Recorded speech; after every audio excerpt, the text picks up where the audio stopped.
Assalamualaikum warahmatullahi wabarakatuh and salutations. Today I'll be presenting a case. Before I present my case, I will present myself and my group mates. Hi, my name is Ahmad Saifulnizam. Assalamualaikum and hi, my name is Muhammad Hidayat bin Othman. Hi, my name is Ahmad Nushair bin Muhammad Bustaman. Hi, my name is Muhammad Zaim Firdaus bin Ishak. Assalamualaikum, my name is Ahmad Syamil bin Naim. Today we'll be presenting the case of Aaron versus the trade union because of a trade dispute. Continue on to the first point. Okay, the first point is talking about the analysis and provide the summary of the case. Next slide, please. This is a reference by the Honorable Minister of Human Resource under the Section 2, under the Section 8, in bracket 2A of the Industrial Relations Act 1967 for an honor in regard of the contest emerging of Kesatuan Eksekutif Airod SDN hereinafter allowed to as the union via Airod SDN hereinafter allowed to as the company. Next slide, please. The cause of the conflict is by the union complaint side is the company is attempt to promote the president of the union to the managerial position without his prior consent. Claim is found guilty. One out of the two charged his initial position demoted back to his initial position. By the company's complaint side, is no incident shown the busting of the union. The claim did not promote and keep his post as the president out of the union, which means the claim is had the ulterior motive. The impact of the conflict, which if the company and the union had his trade dispute, which means they can only settle through the industrial court. Next slide, please. Okay, in my suggestion on this conflict is on the best way to resolve the conflict is by the court must make an order, ensure the company must seek for the employees acceptance of the promotion offer is within the written manner. The promote union member to a higher position and keeping past practice. Next, I will continue to the next presenter. Thank you. Okay, my part I will explain the three facts and issue of the case.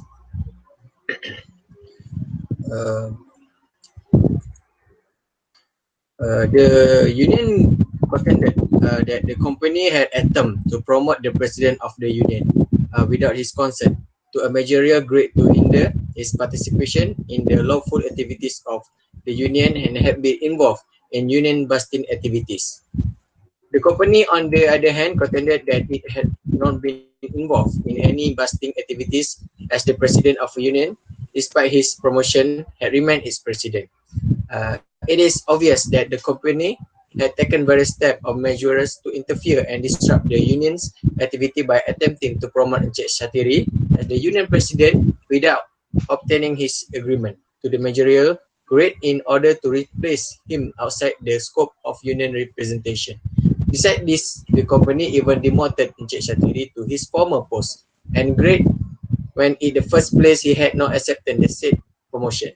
Accordingly, the court has ruled that union president promotion is wrongful and consequently his demotion has also been ruled as being unlawful and or an unfair labor practice. This court therefore, based on equity and good conscience, logically orders and direct that will immediately affect the company shall remove from its record the promotion and demotion of Shatiri pursuant to the powers contained in Section 30 of the IR Act 1967.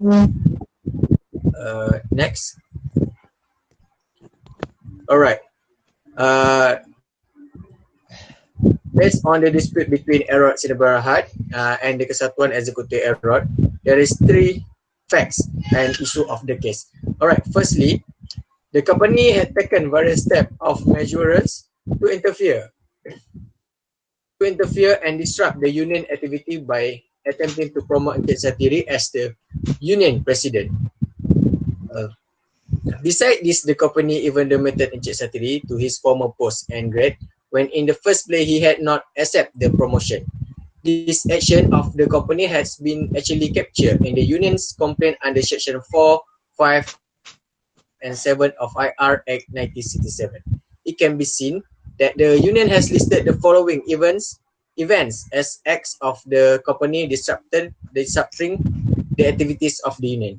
Alright. Firstly, the company had attempted to force the union to accept whatever that was proposed by the company in the CA bargaining process.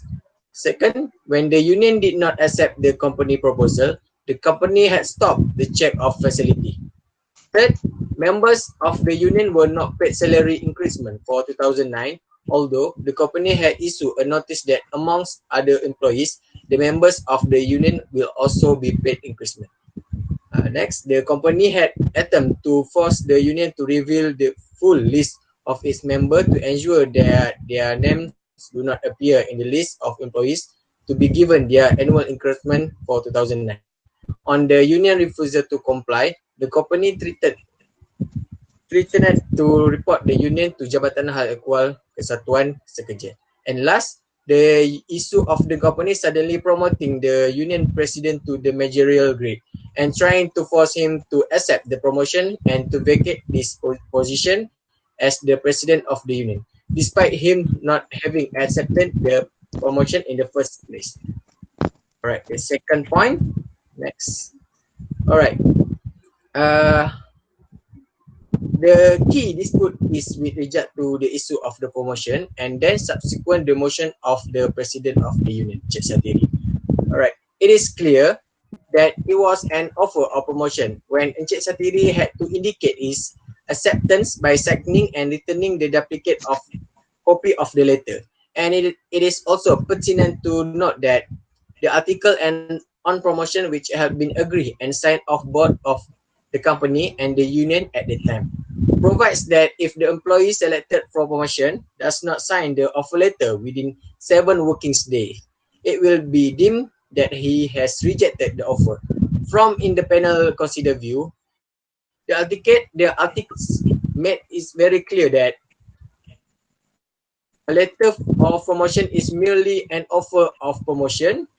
The employee selected for promotion quite obviously has a choice whether to accept or reject the offer of promotion, and the probationary period cannot extend beyond a period of 6 months, presuming that the employee accept the promotion.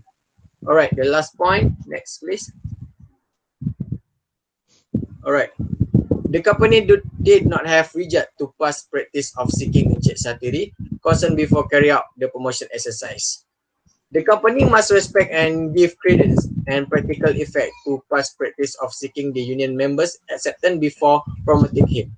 To ensure that the parties give positive effect to this past practice and to preserve industrial peace and harmony between the company and the union, the court hereby makes an under pursuant to section 30 of the IR Act 1967 that prior to promoting a union member to a higher position, the company must seek his or her written acceptance first in keeping with the past practice. Since such practice of obtaining written consent was not applied in the case of Encik Satiri. Since the court has ruled that the said promotion at the inception was unlawful, it logically follows therefore that the court also rules that the punishment of the motion of the union president is unlawful and meaningless, since he could be demoted from the wrongly promoted position in the breach of the said existing past practice. Authority for the proposition in law that the industry court has jurisdiction to order what the union has asked about Encik Satiri Mansur demotion is the clear provision of section 30 of the IR Act 1967. The court shall not be restricted to the specific relief claim by the parties or the demands made by the parties is the cause of the trade dispute, or in the matter of the reference to it under section 20. Okay, that's all from me. Thank you. Okay, continue on to the next point. How the case is related to any act or law that we have learned. Firstly is the International Relation Act of 1967, Act for Bracket 1 for Bracket 2. Firstly, no person shall interfere with, restrain, or coerce a workman or an employer in exercise of his rights to form and access in the formation of and join a trade union and to participate in its lawful activities.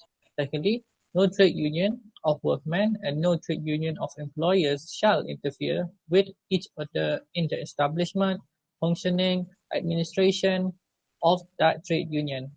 So the company has tried multiple times to disrupt the union activities in Aaron Sediam Berhad. One of the example is, as I stated before, the union activities or the union members basically were not paid salary increments for 2019, although the company had issued a notice amongst others to other employees. Members of the union will also receive increments much later than the employees, which can be seen as discrimination in the company. This can be seen as an attempt of the employer to interfere and compel other employees to avoid joining the trade union while also disrupting the activities that the trade union would like to do. Continue on to the second one. The Fair Relation Act of 1967, Section 5, which states, no employer or trade union of employers and no person acting on behalf of an employer or such trade union shall induce a person to refrain from becoming or cease to be a member or officer of a trade union by conferring or offering to confer any advantages or procuring or offering to procure any advantages for any reason. This act was broken by the employer when he actively attempted to force, as stated before, Encik Satiri, the president of the trade union, to relinquish his position, whereby the employer used a loophole of a certain employment rule in management position be in the trade union by promoting Encik Satiri. Even to a point that the employer, for their usual promotion procedure, did not use it. In the context of the employee or Encik Satiri, this is a victimization because he was promoted to the position, even though he wanted to stay in his current position so he can help the trade union as his trade union president. Continue on to the next point. Trade 5, bracket 1, bracket A, bracket C, bracket E of Industrial Relations Act of 1967. Firstly, no employer or trade union of employers and no person acting behalf of an employer or such a trade union shall A. Impose any condition in the contract of employment. A. Impose any condition in the contract of employment seeking to restrain the right of a person who is in the party to the contract to join the trade union or to continue his membership in the trade union. C. Discrimination against any person in regards to employment, promotion, any condition of employment or working conditions on the grounds that he is or is not the member or officer of a trade union. And lastly, E. To induce a person to refrain from becoming or cease to be a member or officer of a trade union by conferring or offering or confer any advantages on or by procuring or offering to procure any advantages for any person. Uh, Basically, this relation act can be seen broken through previous example in Satri and the pay increments. But basically, the employer has a very hostile attitudes towards the union, whereby the employer receives the trade union as a hindrance. In that case, the employer has tried various tactics, as for example, as the evidence stated before, employees from joining the trade union or the trade union proceeding with the activities. Most companies do not like the trade union because of several reasons.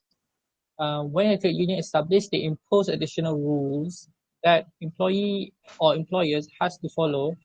For example, pay being one, also being the hours of work, the vacation, and the discipline are all things that the trade union would like to force into the collective agreement or bargaining agreement.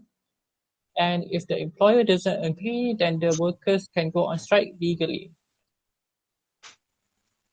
And lastly is the Section 8, Column 2A, column of the Industrial Relations Act 1967 and Section 30, column 6, column of Industrial Relations Act 1967, which are upon receipt of the notification under subsection bracket 2 of the minister may, if he thinks fit, refer the complaint to the court for hearing.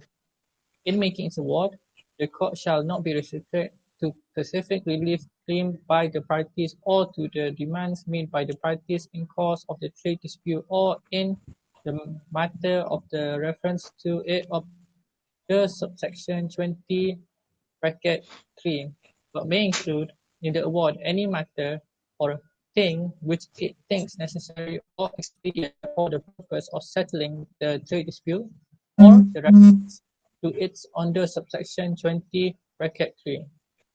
This basically explains the structure and proceeding of the Industrial Relations Court based on the Industrial Relations Act. That's all for me. Continue on to the next point. Okay, thank you, Ahmad. Next, I will explain about provide comment on the case as a group, the pros and cons of the issue. Okay, first point is professionals, seniority. This is differ between different unions, but for the most part, seniority can be a factor in determining who gets a promotion or even who gets to keep their job if they are laid off.